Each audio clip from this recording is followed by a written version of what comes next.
जय हिंद। मैं कौपल एस के सोलंकी अपनी सरकार और आप सब लोगों के सामने कुछ तथ्य रखना चाहता हूं। जैसा कि आप सब लोग देख रहे हैं, आजकल बहुत सारी वीडियो सेना और पैरामिलिट्री फोर्सेस को अपनी अपनी प्रॉब्लम्स को लेकर वायरल हो रहे हैं, जिसके उपलक्ष्य में सेना प्रमुख ने बोला कि आप लोग ऐसा मत कीजिए, सही नहीं है। जी सर, आपने सही बोला, ये बिल्कुल सही नहीं है। लेकिन जो अंग्रेजों की पॉलिसी आज 70 साल होने वाले हैं, अब देश को आज़ाद हुए, जो अभी तक रनिंग कर रही हैं मिलिट्री में, क्या वो सही है? जिसमें अधिकारी और जवानों के बीच इतना अंतर बना के रख दिया है। उनके टाइम पे अधिकारी सारे अंग्रेजों के हुआ करते थे और सिपाही हम भारतीय हुआ करते थे, जिन्हें वो एज अ नौकर यूज करते थे। वो अभी तक कंटिन्यू है। पहला जैसे मेरे तेज बहादुर भाई को ले लीजिए, उसने खाने को लेकर शिकायत की थी। सर, मैं तेजपुर में आर्मी के साथ पोस्टेड था। अगर आप वहां जाके अधिकारी मैस और जवानों का मैस देखेंगे, आपको अंतर समझ में आ जाएगा। अधिकारियों का मैस ऐसा है जैसे 5 स्टार होटल, बाहर से एकदम महल और अंदर सुविधाएं एकदम 5-7 स्टार होटल की तरह, और बाहर 50-60 लोग केवल उसको तैयार करने में, उसको मेंटेन करने में लगे रहते हैं। वो और कोई नहीं, वो आपके जवान है जो लड़ने के लिए भर्ती हुए थे। वहीं आप जवानों का मैस अगर जाके देखेंगे तो आपको खुद खाना खाने में झिझक महसूस होगी। उसके बाद सर, मेरे दूसरे सीआरपीएफ के जवान के ऊपर आ जाइए, जिसने पैरामिलिट्री फोर्सेस की कुछ सुविधाओं के लिए बोला था, जैसे कैंटीन फैसिलिटी, पेंशन के लिए बोला था। सर, बिल्कुल उनके लिए पेंशन होनी चाहिए। वो भी इतने ही देश के लिए समर्पित हैं जितने कि हम। कल के लिए भगवान ना करे अगर उसे कुछ हो गया तो उसकी फैमिली को एक वो पेंशन ही था जो जिंदगी भर सहारा देगी, जिससे वो खुद जिएगी अपनी और अपने बच्चों को पढ़ा सकती है। अब सर, हमारी कुछ ऐसी फैसिलिटीज पे आइए जिसमें इतना अंतर बना के गए थे अंग्रेजों, जो आज तक कंटिन्यू है। उसे क्यों अभी तक नहीं हटाया जा रहा है? उस डिस्पैरिटी को क्यों खत्म नहीं किया जा रहा है? सबसे पहले ईसीएचएस फैसिलिटी, उनकी अलग हमारी अलग, हर जगह लाइन अलग, उनको हर जगह तवज्जो दी जाती है।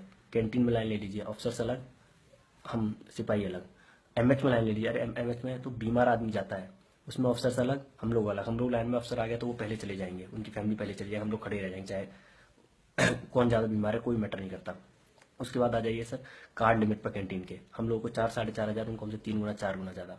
क्यों सर? पेमेंट उनकी ज़्यादा, कार्ड लिमिट हमारी कम। उस कैंटीन से तो कुछ फायदा ही हुआ सर, हमारे 2 पैसे बच ही जाएंगे अगर हम 4.5 से ऊपर का भी कुछ सामान खरीदेंगे तो। फिर ऐसा क्यों? उसके बाद आ जाइए सर, लिक्कर कोटा पे, हम लोगों को 4 बोतल, उन लोगों को हमसे 3 गुना 4 गुना ज़्यादा बोतल, फिर भी पीते हम लोग ज़्यादा है। फिर आ जाइए सर, कैंटीन से कार निकालने के लिए, जवान तब तक कार नहीं निकालेगा जब तक उसकी सर्विस 10 साल हो जाए। सर, आज की मौजूदा स्थिति को देखते हुए अगर जवान के माँ बाप को जरूरत है आज कार की, अगर उसकी सर्विस 10 साल नहीं हुई है, तो ये रूल क्यों बना रखा है? अगर वो कैंटीन से कार लेगा तो सर उसको फायदा ही हो जाएगा, अदरवाइज वो बाहर चलेगा तो वो तो घाटा ही होगा ना सर। तो ये रूल क्यों? बल्कि अधिकारी जिस दिन भर्ती हुआ है उसी दिन से आराम से कार निकाल सकता है और चला सकता है। उसके बाद भी इतनी सीसी की लेंगे, इतनी नहीं। वो उनके हिसाब से ये क्या है सर, केवल एक प्रेस्टीज इशू। उसके बाद उसी कार से अगर मूवमेंट की बात है, अगर टीडी जाना है सर, तो अधिकारी के पास अगर रिजर्वेशन नहीं है, कुछ नहीं है, तो वो अपनी कार से भी टीडी जा सकते हैं और उसका वो क्लेम कर सकते हैं। वहाँ वो लोग जाके होटल में स्टे कर सकते हैं, अगर रूम नहीं है तो उसका भी वो क्लेम कर सकते हैं। बात एक जवान की करें, अगर उसको एक कोने से दूसरे कोने भी जाना है देश के, अगर उसको रिजर्वेशन नहीं है, वेटिंग में है, तो वो टॉयलेट के पास सो के जाएगा, उसको जाना पड़ेगा। वो अपनी कार से अगर जाएगा भी तो अपना खर्चा करके। उसके बाद बात रुकने की आए तो, और उसके लिए रूम तो छोड़ दीजिए सर, अगर एक चारपाई भी उसको मेंटेन करनी है तो खुद जुगाड़ लगानी है उसको अपने मेंटेन करने के लिए। होटल में स्टे तो छोड़ दीजिए सर। ऐसा क्यों? हम लोग भी कंफर्ट चाहते हैं। हम लोग अगर वहाँ जाएंगे, अगर हम लोग होटल में रुकेंगे, उसका पैसा अगर सरकार देगी तो हम तो सरकारी काम से गए, अपने काम से तो नहीं गए वहाँ। लेकिन नहीं, उन लोगों को सब कुछ ऑथराइज है, हम लोग को ऑथराइज नहीं है। उसके बाद राशन स्केल पे आ जाइए सर, हम लोग को 3-3.5 हज़ार रुपये मिलता है और आर्मी में मेरे साथियों को कुछ राशन मिलता है। तो उन लोगों को पूरा राशन मिलता है, हमें 3-3.5 हज़ार, इतने में से दूध और पानी आ जाता है महीने का। अब आप बताइए ये अंतर है या नहीं? और उसी राशन की क्वालिटी अच्छा पहले छांट के कर दिया जाता है। और फिर आइए सर, पार्टीज में हम लोगों को यूज़ किया है, लॉजिस्टिक सामान अगर आए, यूनिफॉर्म, पिछले लास्ट 2 साल से जूते नहीं मिल रहे सर। और ऑफिसर्स की ड्रेसेस को मैंने स्टिच होकर एकदम उनके घर तक पहुंचते हुए देखा है। तो इतना स्मूथली उनके लिए काम होता है और हम लोगों के लिए नहीं। ऐसा क्यों सर? उनकी वाइफ्स को मैम मैम बोल के इतना अंतर पैदा कर दिया जाता है कि हमें शर्म आती है अपनी वाइफ्स को लेके जाने में।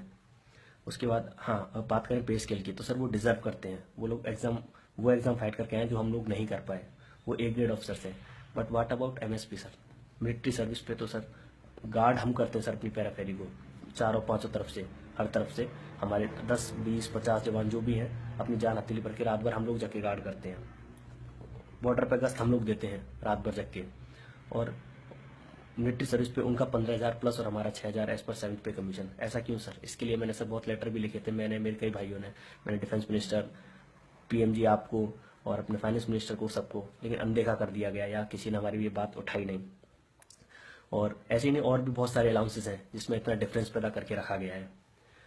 सर बस एक ही गुहार है कि यूनिफॉर्म पर्सनल जिस काम के लिए आया है, जो वो पहले सोचता है कि मैं फौज में जाऊंगा, ये काम करूंगा, वो काम करूंगा, उस गरिमा को बने रहने दें, इस यूनिफॉर्म की गरिमा को बने रहने दें सर। ये सारी डिस्पैरिटीज जो है उनको प्लीज हटाएं। जय Hind sir and thank you.